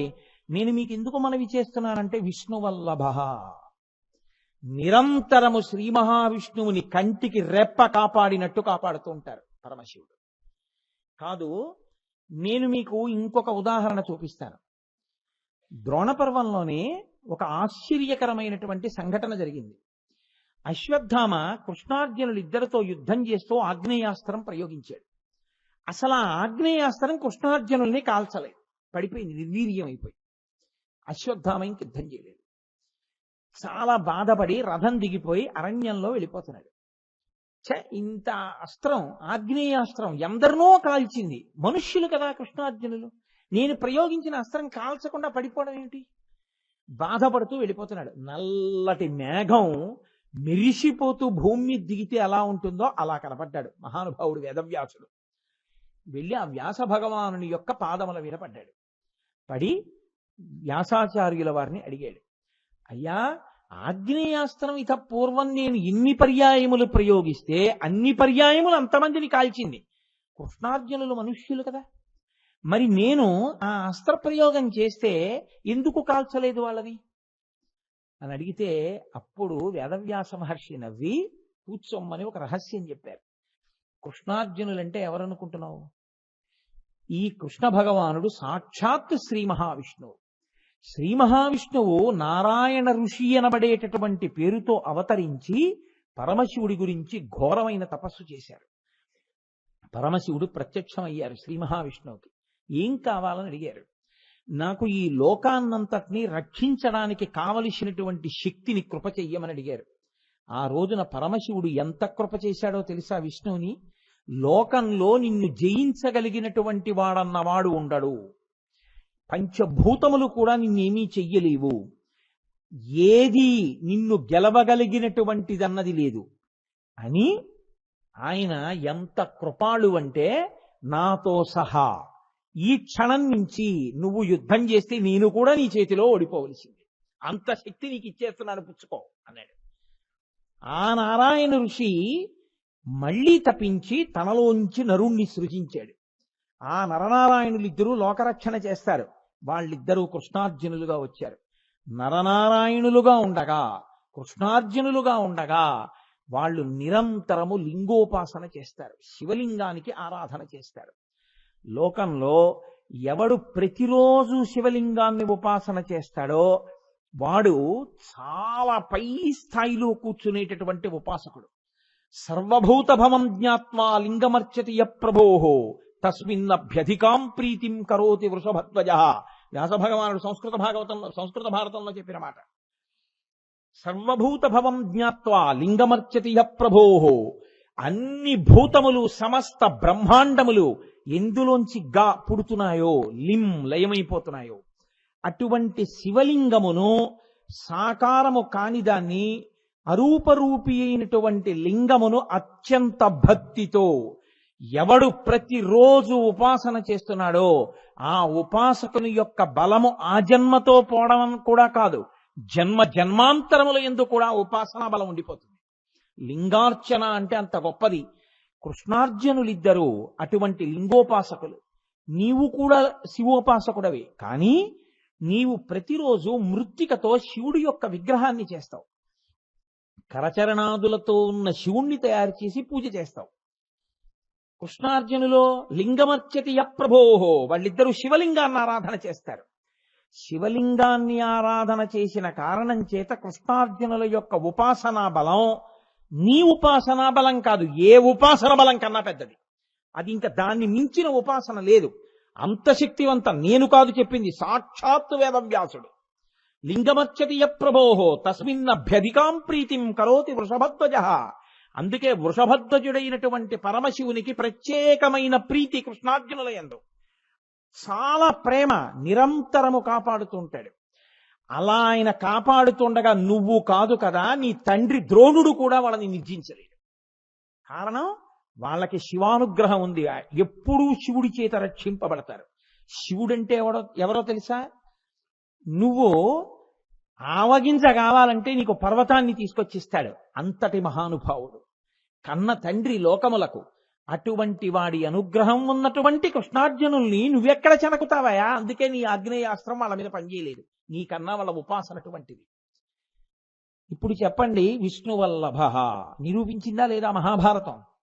కాదు, నేను మీకు ఇంకొంచెం దాన్ని ముందుకు తీసుకెళ్లి చూపిస్తాను. అర్జునుడు కూడా వెడుతుండగా వేదవ్యాసుడిని చూశాడు. చూసి వెంటనే వచ్చి వేదవ్యాసుడి కాళ్ళ మీద పడి, ఎప్పటి నుంచో నా మనసుని ఒక ప్రశ్న తొలిచేస్తోంది. నేను ప్రతిరోజు యుద్ధానికి వెడుతున్నాను, నేను చంపుతాను అనుకుంటాను, కానీ ప్రతిరోజు సిగలో చంద్రవంక పెట్టుకుని, సర్పములను ఆభరణములుగా వేసుకుని, శూలాన్ని పట్టుకుని ఒకే ఒక వ్యక్తి చచ్చిపోయే వాళ్ళందరి గుండెల మీద తన త్రిశూలంతోనే పొడిచి చంపుతున్నాడు. ఆయన పొడిచి చంపేగానే నా బాణం పడుతోంది. ఆయన చంపుతున్నది నేనా అని నేను రోజు చూస్తున్నాను. ఎన్ని లక్షల మంది పడిపోతున్నారో అన్ని లక్షల మందిని చంపుతున్నవాడు ఆయన ఒక్కడే నాకు కనపడుతున్నాడు. రోజు త్రిశూలం పట్టుకుని ఎడుతున్నాడు, పొడుస్తున్నాడు. స్పష్టంగా నాకు తెలియట్లేదు. ఆయన ఎవరు? చచ్చిపోయిన వాళ్ళని చంపుతున్నాను తప్ప అసలు ముందు చంపేస్తున్నవాడు ఆయన. ఎవరు అలా యుద్ధ భూమిలో వచ్చి చంపుతున్నవాడు? ఎందుకు ఆయన నన్ను అలా అనుగ్రహిస్తున్నాడని అడిగారు. అడిగితే వేదవ్యాసుడు నవ్వి అన్నాడు, ఇంద్రకీలాద్రి మీదకెళ్ళి తపస్సు చేసి పరమశివ సాక్షాత్కారం చేసుకున్నావుగా, మహాపాశుపతాస్త్రాన్ని ఇమ్మని అడిగావుగా, ఆ రోజు నీ ఒళ్ళు దివ్య తేజస్సు నింపడానికి ఆ శరీరాన్ని నీతో కలిపి యుద్ధం చేయడానికి మల్ల యుద్ధాన్ని సాధనంగా ఎంచుకుని నీ ఒంటితో తన ఒళ్ళు కలిపి గుద్దినట్టు, నీతో ఆయన గుద్దించుకున్నట్టు నీ ఒంటిని ఆయన ఒంటితో బాగా అదిమి పట్టాడుగా. పట్టడం వల్ల నీ ఒంట్లోకి దివ్య తేజస్సు ప్రవేశించిందిగా. నువ్వు మహాపాశుపతాస్త్రం ఒక్కటే అడిగావు. ఎందుకని అడిగాడు ఆయన. రేపు కురుక్షేత్ర యుద్ధంలో దాన్ని సాధనం చేసుకోకపోతే నేను ఇన్ని లక్షల మందిని ఎలా చంపనని అడిగావు. ఆయన చిరునవ్వు నవ్వి పాశుపతాస్త్రం ఇచ్చాడు. ఆనాడే జగత్తులను కన్న తండ్రి కనుక ఒక నిర్ణయాన్ని తీసుకున్నాడు. నీ తరపున శంకరుడు యుద్ధం చేస్తున్నాడు కురుక్షేత్రంలో. ఆయన శక్తికి ఎదురేది? అందుకే నీ ముందెవరూ నిలబడరు, అందరినీ ఆయన చంపుతున్నాడు. ఆ త్రిశూలధారి, ఆ శూలపాణి, ఆ నాగాభరణధారుడు ధారి ఎవరో కాదు, సాక్షాత్తు శంకరుడే. ఆయనే యుద్ధభూమిలోకి వచ్చి యుద్ధం చేస్తున్నాడు. నువ్వు ఒక వరం అడిగితే ఆయన ఎంతగా లొంగిపోయినవాడో చూసావా? ఇదయ్యా నీయందు నిన్ను కాపాడాలని నిరంతరం ప్రయత్నం చేసేటటువంటి కృష్ణుని యందు పరమశివుడికి ఉన్నటువంటి అనుగ్రహం అటువంటిది. కాబట్టి నరనారాయణుల యందు ఆయనకి ఎంత ఆప్యాయతో, ఎంత అనుగ్రహమో నిరూపించడానికి మహాభారతంలో ఉన్నటువంటి ఈ సంఘటన చాలదా? ఇది నా కల్పితం కాదు, ఇంకొకళ్ళు కల్పించింది కాదు. సాక్షాత్ వేదవ్యాసుడు వ్యాసో నారాయణ స్వయం, ఆయన నారాయణ స్వరూపుడు. ఇతిహాసము, కల్పితగాథ కాదు. రామాయణ రచన యందు వాల్మీకి కూడా ఒక వ్యక్తి అయినట్టే, ఆయన కూడా ఆ కాలమునందు ఉన్నట్టే. మహాభారత రచనా సమయమునకు వ్యాస భగవానుడు కూడా అందులో 10 మాటలు కనపడినవాడు. ఇతిహాసం, ఇది ఇలాగే జరిగినది, పరమసత్యం భారతం రామాయణం. అందుకే మన జాతికి 2 కళ్ళవి. అటువంటి భారతంలో నిరూపించి చూపించాడు వ్యాస భగవానుడు. నిరంతరము శ్రీ మహావిష్ణువు పరమశివుని చేత రక్షింపబడుతూ ఉంటారు. శ్రీ మహావిష్ణువు నిరంతరము పరమశివుణ్ణి ఉపాసన చేస్తూనే ఉంటారు. అంత నిరూపించినటువంటి ఘట్టాలు మహాభారతంలో ప్రత్యక్షంగా ఉన్నాయి. అందుకే ఆయనే గౌరీదేవికి ఉపదేశం చేసినటువంటి శివాష్టోత్తరంలో విష్ణువల్లభ, నిరంతరము నన్ను కాపాడేటటువంటి నా ప్రియమిత్రుడు, నా చెలికాడు, నేను ఎవరిని ఉపాసిస్తానో అటువంటి మహానుభావుడని చెప్పుకున్నాడు. మీకు నేను ఇంకొక ఆశ్చర్యకరమైన సందర్భాన్ని చూపిస్తాను. ఇవాళ ఎలాగో మహాభారతం అన్నాను కదూ, అనుశాసనిక పర్వంలో మహాభారతంలో ఒక అద్భుతమైన ఘట్టం ఉంది. ఆ ఘట్టంలో ధర్మరాజుని కూర్చోబెట్టుకుని కృష్ణుడు, నీకు అసలు శివుడు అంటే ఎవరో తెలుసా అని అడుగుతాడు ఒక రోజున. అడిగితే నాకు తెలియదు అంటాడు. అంటే శివుడు అంటే ఎవరో తెలుసా అని నామములకు అర్థం చెప్తాడు. అప్పుడు శివుడు అన్న పేరు ఇందుకు వచ్చింది, రుద్రుడు అన్న పేరు ఇందుకు వచ్చింది, విశ్వరూపుడు అన్న పేరు ఇందుకు వచ్చింది, త్రిపురారి అన్న పేరు ఇందుకు వచ్చింది, దక్షయాగ ధ్వంసం చేసిన వాడు అన్న పేరు అందుకొచ్చింది, వృషభధ్వజుడు అన్న పేరు అందుకొచ్చింది. అసలు నీకు ఒక మాట చెప్పనా, ఆయన మహాదేవుడు, దేవతలకందరికీ ఆయనే దేవుడు. ఆయనని మించినటువంటి వాడు ప్రపంచంలో ఇంకొకడు లేడు. నిరంతరము ఈ జగత్తులన్నింటినీ కూడా ఆయనే బ్రహ్మరూపంలో సృజిస్తాడు, ఆయనే విష్ణు రూపంలో ఈ లోకములను కాపాడతాడు, ఆయనే రుద్ర రూపంలో ఈ లోకములన్నింటినీ లయం చేసుకుంటాడు. అటువంటి పరాత్పరుడైనటువంటి వాడు శంకరుడు. కాబట్టి ధర్మరాజా, నువ్వు పరమశివుడికి నమస్కరించు అని చెప్తాడు. ఎన్ని సందర్భాలలోనూ అసలు కృష్ణార్జునులంటే మీకు ఆ తత్వం మహాభారతంలో అలా ప్రకాశిస్తూనే ఉంటుంది. చిత్రం ఏమిటో తెలుసా అండి, ఆయన అడిగితే ఈయన్ని అడుగుతాడు, ఈయన్ని అడిగితే ఆయన్ని అడుగుతాడు. అడగడానికి ఇంకో మూడోది ఉంటేగా. మహాభారతంలో ఆయనకి పట్టాభిషేకం జరుగుతోంది. ఎవరికి? కుమారస్వామికి. వరుణుడికి ఎక్కడ పట్టాభిషేకం చేశారో అక్కడికి తీసుకెళ్లి కూర్చోబెట్టి పట్టాభిషేకం చేస్తున్నారు.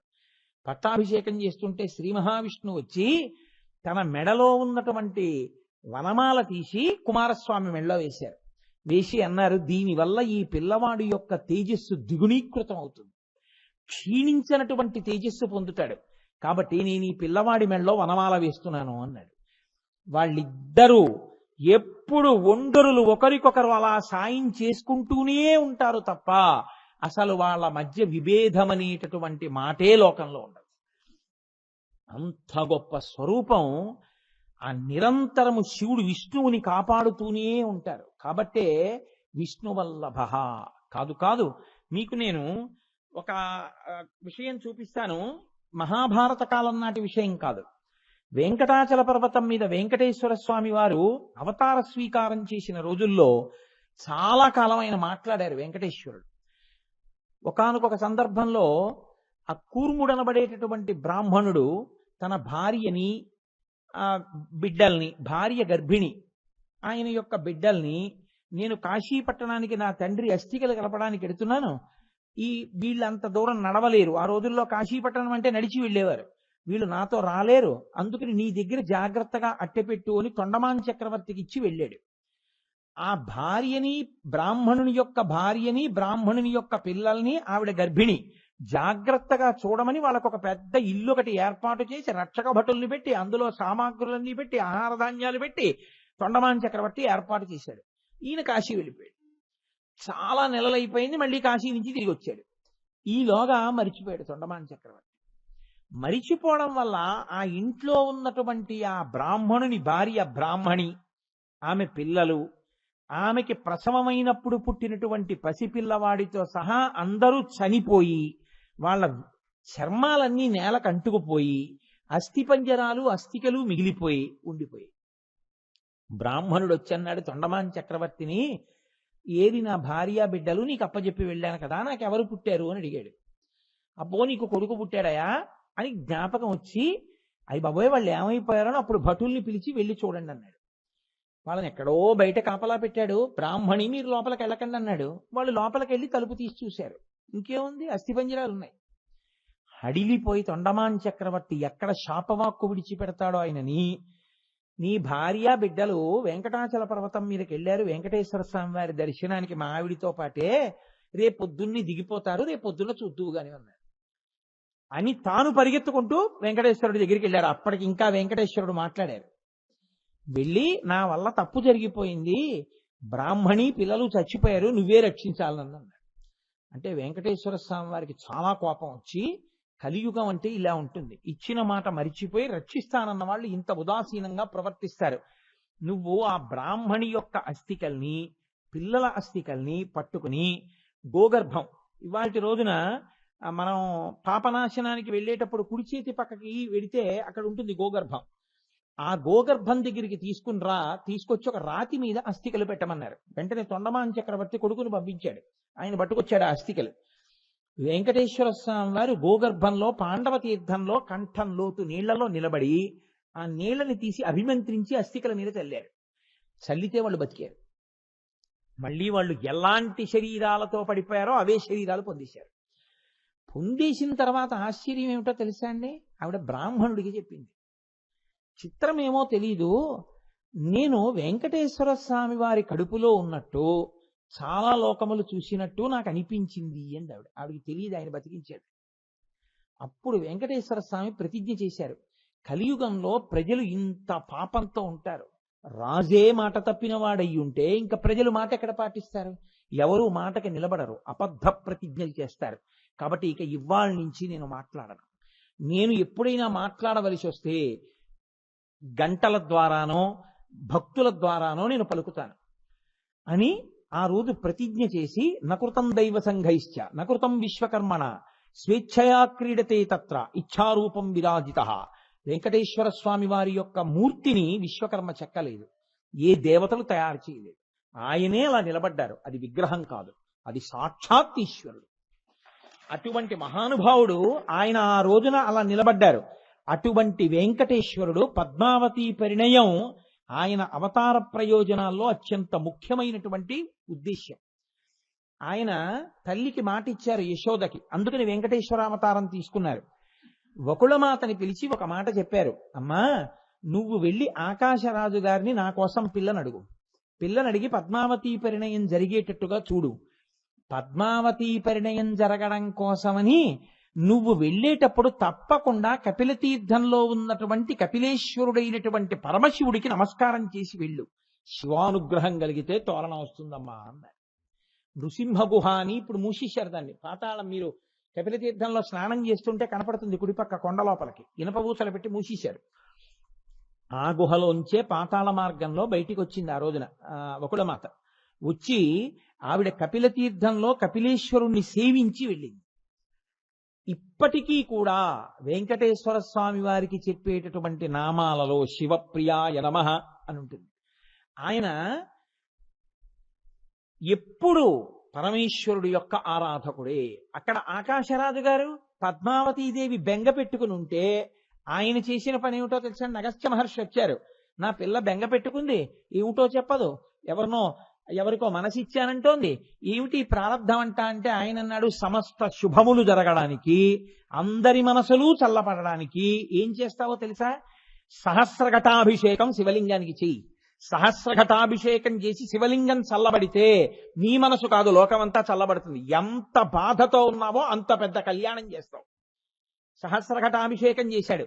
చెయ్యడం ఏమిటి? ఒకళ్ళమాత వచ్చింది, వెంకటేశ్వర స్వామి వారు సోది చెప్పేవాడు రూపంలో వచ్చారు. పద్మావతి శ్రీనివాసుల యొక్క కళ్యాణం అంగరంగ వైభవంగా జరిగిపోలా. ఇప్పటికీ పద్మావతి శ్రీనివాసుల యొక్క పరిణయానికి కారకుడు మహానుభావుడు పరమేశ్వరుడే. ఆనాటి నుంచి ఈనాటి వరకు ఎప్పుడైనా ఎక్కడైనా ఆయన విష్ణువల్లభ. అందుకే వాళ్ళిద్దరి మధ్యకి వెళ్ళడం, వాళ్ళిద్దరికీ భేదం చెప్పడం, వాళ్ళిద్దరి మధ్యలోకి వెళ్ళి వీళ్ళకన్నా వాళ్ళు గొప్ప, వాళ్ళకన్నా వీళ్ళు గొప్పని తీర్పులు చెప్పే ప్రయత్నం చేయడం ఎన్నడూ చెయ్యకూడదు. శివుణ్ణి నిందించి శివుణ్ణి ఆరాధించినటువంటి వాణ్ణి విష్ణువు ఆదరిస్తాడని మీరు ఎలా అనుకుంటున్నారు? తెల్లవారి లేస్తే మనకి పురుషార్థ సమన్వయమైనటువంటి మహాభారతం, రామాయణాది కావ్యములు, శివకేశవులు ఎంత కలిసి ఉంటారో మనకి చూపిస్తున్నాయి. రావణ సంహారం చేసిన తర్వాత రామేశ్వరంలో శివలింగ ప్రతిష్ఠ మహానుభావుడైనటువంటి రామచంద్రమూర్తి చెయ్యలా? విష్ణువల్లభ, నిరంతరము శ్రీ మహావిష్ణువుని ఆయన కాపాడుతూనే ఉంటారు. కాదు అసలు తాత్పర్యమెరిగినటువంటి ఋషి సదృశులైనటువంటి వారు, ఋషులైనటువంటి వారు ఎన్నడూ ఉపమానం చూపించవలసి వస్తే శివకేశవులకు అభేదం లేని ఉపమానాలే చూపించారు. నేను మీకు ఒక్క సందర్భం చూపిస్తాను. బాలకాండలో విశ్వామిత్ర మహర్షి వచ్చారు రామలక్ష్మణుల్ని తీసుకెళ్ళడానికి. సరే ముందు పంపనన్నాడు. ఊనషోడశ వర్షో మే రామో రాజీవలోచన నయుద్ధ యోగ్యతామస్య పశ్యామి సహ రాక్షసై. పిల్లాడయా, ఇతనేం యుద్ధం చేస్తాడన్నాడు. ఆఖరికి రామలక్ష్మణుల్ని ఇచ్చి పంపించాడు దశరథ మహారాజు గారు. ఈ పిల్లలిద్దరినీ పట్టుకుని వెడుతున్నటువంటి విశ్వామిత్రుణ్ణి వర్ణన చెయ్యవలసి వస్తే ఉపమానం ఏమని వేశారో తెలుసా అండి వాల్మీకి మహర్షి? పరమశివుడి వెనకాతల వెడుతున్నటువంటి విశాఖుడు సుబ్రహ్మణ్యుడితో వెడుతున్నప్పుడు ఎలా ఉంటుందో, లేదా ఆ విశాఖుడు నైగమేశుడు వాళ్ళిద్దరు పిల్లలిద్దరినీ వెంట పట్టుకుని వెడుతున్నటువంటి పరమేశ్వరుడు జటలు ఇలా వేలాడుతూ చేతిలో తపస్వి అయి కమండలం దండం పట్టుకుని మహానుభావుడు పరమశివుడు గంగా తీరంలో నడుస్తుంటే వెనక ఆయన బిడ్డలిద్దరూ నడుస్తుంటే ఎంత అద్భుతంగా ఉంటుందో, రామలక్ష్మణులు ఇద్దరూ విశ్వామిత్రుడి వెనకాతలు వెడుతుంటే చూడ్డానికి అలా ఉంది అని రాశారు. ఏమి భేదం పాటించారు వాల్మీకి మహర్షి? శ్రీరామాయణ రచన చేస్తూ గంగావతరణం చెప్పలేదా? షణ్ముఖోత్పత్తి చెప్పలేదా? వాటికి ఫలశ్రుతి చెప్పలేదా? శివకేశవులంటే ఎప్పుడూ ఆయన ఈయన్ని రక్షిస్తూనే ఉంటాడు కాబట్టే విష్ణువల్లభ. కాదు మీకు ఒక మాట చెప్తాను. భాగవత రచన చేస్తూ పోతన గారు ఆంధ్రీకరిస్తూ పూతనా సంహార ఘట్టంలో ఓ మాట అంటారు. విషధరరిపు గమనినికి ని విషగళ సకునికి విమల విషసయనునికి విషభమ భవ జనకునికి ని విషకుచతను విషము కొనుట విషమే తలపన్. పూతన యొక్క స్తన్యంలో విషం పెట్టుకుని వస్తే 2 గుక్కల్లో తాగేశారు కృష్ణ పరమాత్మ. తాగేసి ఆ 2 గుక్కల పాలతో పాటుగా పూతన శరీరంలో ఉండేటటువంటి జవసత్వాల్ని కూడా తాగేశారు. ఆ పూతన శరీరం కింద పడిపోయింది. పడిపోతే పెద్ద పర్వతం అంతా పడిపోయింది. పడిపోయినటువంటి శరీరం మీద చిన్ని కృష్ణుడు, పసిపిల్లాళ్ళ ఉన్న కృష్ణుడు ఆడుకుంటున్నాడు. ఆ 2 స్తనములు 2 పర్వతాల్లా ఉన్నాయి, వాటి మధ్యలో ఆడుకుంటున్నాడు ఆయన. యశోదాదులు పరుగున వెళ్ళి వెతుక్కున్నారు పిల్లాన్ని. వెతుక్కుని ఆ పిల్లాన్ని చూసి అమ్మో ఎంత భయపడిపోయాడో అనుకున్నారు. ఎత్తుకున్నారు. ఇలా గుండెల మీద పెట్టేసుకున్నారు. బెంగ పెట్టేసుకుని నేలం కూలిన మేటి పెన్నురముపై నిర్భీతి క్రీడించునో బాలారమ్మని మూపు చేర్చుకొని సంస్పర్శించి ఆ రాక్షసున్ గోలాంగూలము తిప్పి గోరజములను చల్లించి గోమూత్రమున్ చల్లి తద్బాలాంగంబుల గోమయంబలదిరా 12 నామంబులన్ అంటారు పోతన గారు.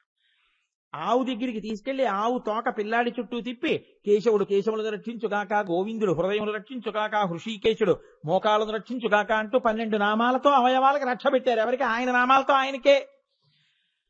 తెలియక యశోదాదులు ఇలా ప్రవర్తిస్తుంటే పోతన గారు అన్నారు, వీళ్ళకంటే తెలియదు, ఆయనకి ఆ విషం తాగడం పెద్ద లెక్కేమిటో అన్నారు. అని ఆయన ఎంత చమత్కారమైన పద్యం వేశారో తెలుసండి. విషధరరిపు గమనునికి విషగలస కొనునికి విమల విషసయనునికి విషభవ భవ జనకునికి విషకుచను విషము కొనుట విషమే తలపన్. విషధరరిపు గమనునికి విషము ధరించినటువంటి దానికి శత్రువైన వాడి మీదెక్కి తిరిగేవాడు, పాములకు శత్రువైన గరుత్మంతుడి మీదెక్కి తిరిగేవాడు.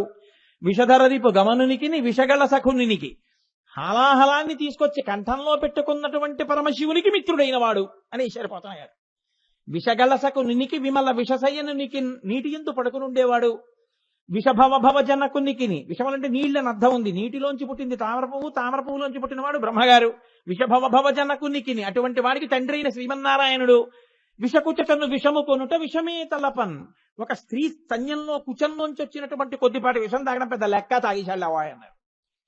పోతన గారు అంత అందంగా చూపించారు వాళ్ళిద్దరి యొక్క అన్యోన్యతని. కాదు కాదు, నాకు ఆ విషయం జ్ఞాపకానికి వస్తుంది. నాకు ప్రాణ సమానం ఆ పద్యం అంటే, అంత ఇష్టం నాకు. చిన్ని కృష్ణుడికి అమ్మ కొప్పేసింది, ఆ కొప్పుకి ముత్యాల సరాలు చుట్టింది. ముత్యాల సరాలు చుట్టి ఏదో ఓ చక్కటి పట్టు పీతాంబరం కట్టింది. కట్టి మెళ్ళో ఓ గొలుసేసింది, దానికి ఓ నీల పతాక, దాని కాంతి కంఠం మీద కొడుతోంది. ఆ కృష్ణుడు వదిలేసింది ఆడుకోమని. ఆయన మట్టిలో ఆడుకుంటున్నాడు. ఆడుకుంటుంటే పోతన గారు ఘంటం పెట్టి రచన చేస్తున్నారు. ఆయన రచన చేయడం అంటే నిద్రపోకుండా ఏదో కాఫీ టీ తాగి రచన చేసిన భాగవతం కాదు అది. అది పలికిడిది భాగవతమట పలికించు విభుండు రామభద్రుండట నే పలికిన భవహరమగునట పలికిత వేరొంటు గాథ పలుకగనేలా. మహానుభావుడు పరమేశ్వరానుగ్రహంగా ఆయన ఘంటం కదిలి వెళ్ళిపోయిందంతే. కాయలు కాచిపోగిన విలే అరచేతుల వ్రతఘంటపున్ రాపిడి చేతనో కరకు నాగలి మేడిది పట్టి సైద్యమున్ చెయ్యుట చేతనో ఓ కృషీవలా నీ వ్యవసాయ దీక్ష కాహాయని ఇంతలేసి కనులార్పక చూసిరిలే దివౌకసుల్లంటారు మహానుభావుడు కరుణశ్రీ గారు. ఏమయ్యా, నాగలి పట్టుకుని దున్నడం వల్ల నీ అది చేతులు కాయలు కాసిపోయాయా? ఘంటం పట్టుకుని భాగవతాన్ని ఆంధ్రీకరించడం వల్ల చేతులు కాయలు కాసిపోయాయా? అలా ఆంధ్రీకరించారు. పోతన గారి భక్తి అంటే సామాన్యమైన భక్తి కాదు. ఆయన ఆదివరాహావతార ఘట్టాన్ని ఆంధ్రీకరిస్తున్నారు. రాజుగారు పోతన గారిని పట్టి తీసుకురమ్మన్నారు. భాగవతాన్ని ఆయనకి అంకితం ఇవ్వట్లేదని సైన్యం అంతా వెళ్ళింది. ఆయన ఉన్నటువంటి కుటీరం ముందు ఒక పెద్ద అడవి పందోటి పడుకుంది. అది నోరు విప్పి కోరలు చూపిస్తే భయపడిపోయి సైన్యం అంతా వెనక్కిపోయింది. సాక్షాత్తు రాజుగారే వచ్చాడు. ఆ పందిని చూసి హడిలిపోయాడు రాజుగారు కూడా. ఎవరూ పర్ణశాలలోకి వెళ్ళలేకపోయారు. ఓహో, పోతన గారిని ఈశ్వరుడు రక్షిస్తున్నాడాయా, నేను అంకితం అడగను. పోతన గారికి నమస్కారం చెయ్యాలనుకున్నాడు. పంది వెళ్ళిపోయింది. ఈయన పర్ణశాలలోకి వెళ్ళాడు. మహానుభావ పోతన గారు, మీ దర్శనానికి వచ్చామన్నాడు.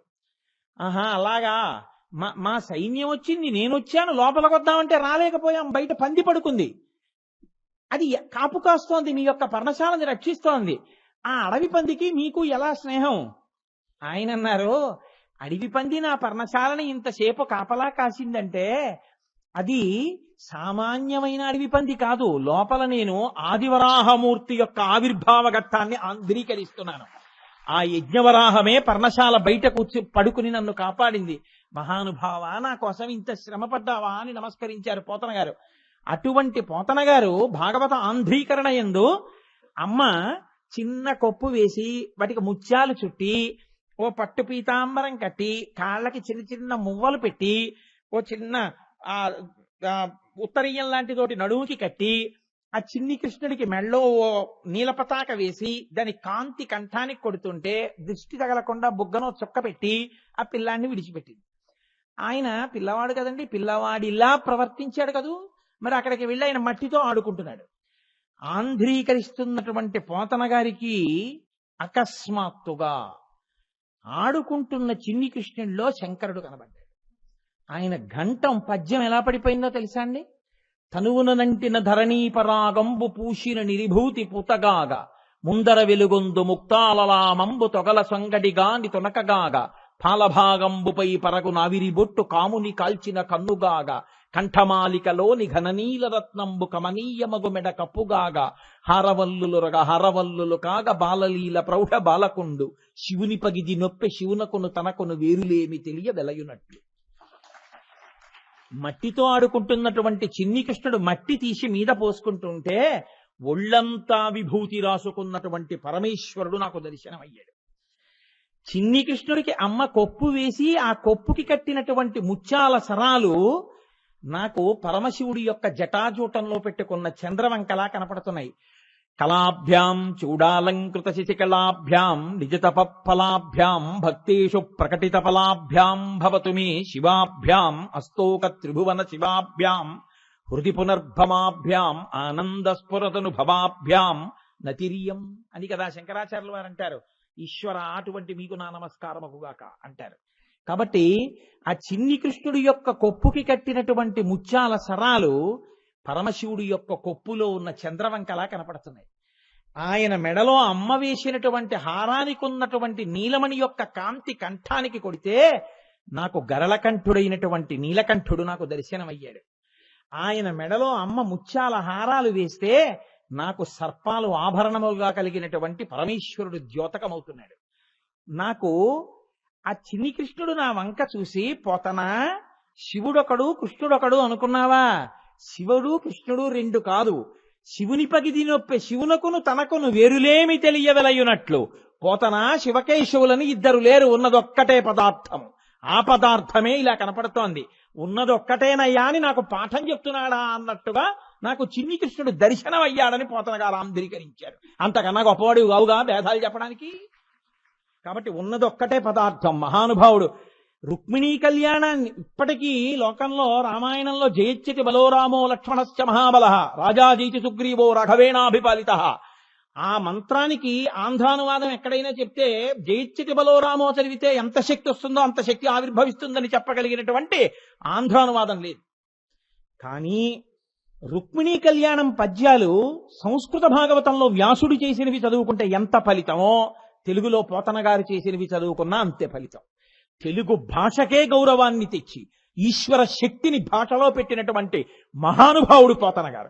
పోతన గారిని తలుచుకోకపోవడం మన జాతి కృతజ్ఞతకి పరాకాష్ట. అటువంటి మహానుభావుడు పోతన గారంటే సహజ పాండిత్యం, గొప్ప ఋషి. అటువంటి పోతన గారికి భాగవతాన్ని ఆంధ్రీకరిస్తుంటే శివకేశవుల యొక్క అభేద దర్శనమైంది. అందుకే మహానుభావుడు విష్ణువల్లభ పోతన గారు భాగవతాంధ్రీకరణ చేస్తూ ఎన్ని చోట్ల ఇద్దరికి అభేదం చెప్తారు. ఆ తృణావర్త సంహార ఘట్టంలో కూడా ఒక్కసారి గట్టిగా మెడ పట్టుకున్నాడు చిన్ని కృష్ణుడు ఆ తృణావర్తుడిది. ఆ తృణావర్తుడు పైనుంచి కింద పడిపోతున్నాడు. పడిపోతుంటే పోతన గారు ఆంధ్రీకరించిన పద్యం ఏమిటో తెలుసా అండి? హరికరతల పీడనమున్న పర్వశుడై రాలమీద భగ్నాంగకుడై సురవైరి భటుడు కూలెను పురభంజను గోలకూలు పురమంబోలెం. గట్టిగా చిన్ని కృష్ణుడు కంఠాన్ని పట్టుకున్నప్పుడు పడిపోయినటువంటి తృణావర్తుడు పరమేశ్వరుడు నిలబడి బాణప్రయోగం చేసినప్పుడు పడిపోయినటువంటి త్రిపురములు ఎలా ఉంటాయో అలా ఉన్నాడు. కాబట్టి నిరంతరము శివుడు విష్ణువుని రక్షిస్తూ ఉంటారు. నిరంతరము శివుడు ఆ విష్ణువునే ఎప్పుడైనా పరమమిత్రుడిగా స్వీకరించి ఈయనకి కావలసింది ఆయన్ని అడుగుతూ ఉంటారు. అందుకు కదూ నేత్రార్పణేశ్వర దేవాలయము అని ద్రవిడ దేశంలో ఉంది. ఒక కన్నునే తీసి పూజ చేశాడు శివలింగానికి మహానుభావుడు శ్రీ మహావిష్ణువు అంటే. అంతటి పరమభక్తుడు. అందుకే ఎక్కడ శివభక్తి ఉందో అక్కడ విష్ణువు యొక్క అనుగ్రహం కూడా ప్రసరించేస్తుంది. మహాభారతం అంతా ఆయన చెప్పింది అదే కదండి. శివుణ్ణి ఆరాధన చేయి, శివుణ్ణి ఆరాధన చేయి, శివుణ్ణి ఆరాధన చేయి. మహానుభావుడయ్యా శివుడంటే ఎన్ని సందర్భాల్లో ఎన్ని చోట్ల బోధ చేశారో, ఎన్ని చోట్ల వేదవ్యాస మహర్షి బోధ చేశారో. శివుడంటే అటువంటి మహానుభావుడై నిరంతరము విష్ణువుని రక్ష చేస్తుంటారు. కాబట్టి వాళ్ళు ఇద్దరి మధ్య ఉన్న అనుబంధాన్ని విష్ణువల్లభ, విష్ణువుకి ఉపాస్య దేవత అయి శివుడు ఉంటాడు. నిరంతరము శివుడు విష్ణువుని రక్షిస్తాడు. శివకేశవులిద్దరూ పరమమిత్రులై ఉంటారు. తప్ప వాళ్ళ మధ్య ఎన్నడూ భేదం ఉండదు. వాళ్ళిద్దరూ అంత గొప్ప స్వరూపము అని మనకి చెప్పడానికే ఈ శివాష్టోత్తర శతనామ స్తోత్రంలో విష్ణువల్లభ అనేటటువంటి అద్భుతమైన నామాన్ని మహానుభావులు మనకి అనుగ్రహం చేసి ఉన్నారు. చాలు, ఒక్క నామం మాత్రమే నడిచింది ఇవాళ, కానీ ఏమి బెంగలేదు. ఏకశబ్ద సమ్యజ్ఞాత సృష్ట ప్రయుక్త స్వర్గే లోకే కామదుగ్భవతి. మనసార సంతోషించి చెప్పుకున్న ఒక్క నామైనా ఈశ్వర కృపకి హేతు అవుతుంది. కాబట్టి రేపటి రోజున చాలా గొప్ప నామం, అటువంటి నామం విష్ణువల్లభ. తర్వాత వచ్చే నామం శిపి విష్టో అయిపోయింది. కాబట్టి అంబికానాథ. అంబికానాథ అంటే పార్వతీ పరమేశ్వరుడు. సా అంబ శివుడు, సాంబ శివుడు. రేపటి రోజున జగత పితరౌ వందే పార్వతీ పరమేశ్వరౌ. ఆ పార్వతీ పరమేశ్వర తత్వం గురించి ఆ పరమశివుడు పలికించినది పలికి మనందరం చక్కగా తరించే ప్రయత్నం చేద్దాం. అసలు ఆశ్చర్యం అదే కదండి. ఇంకో చోట కాదు, కార్తీక మాసంలో విష్ణువాలయంలో కూర్చుని శివాష్టోత్తరం చెప్పడం, శివాలయ పునర్నిర్మాణానికి విష్ణువాలయంలో హుండీ పెట్టి డబ్బుల్ని వసూలు చేసుకునే శక్తి విష్ణు భగవానుడు ఇవ్వడం, శివాష్టోత్తరం చెప్తూ లక్ష్మీనారాయణ కళ్యాణాన్ని తులసీ బృందావన ప్రవేశాన్ని చేసుకుని మురిచిపోవడం, ఎంత శివానుగ్రహం లేకపోతే ఇవన్నీ మనకి సంభవించాయి. ఇదే శివానుగ్రహం అంటే. కాబట్టి మనని నిరంతరము పరమేశ్వరుడు మన ఊపిరి ఉన్నంత కాలం అలాగే అనుగ్రహించి కాపాడుగాక.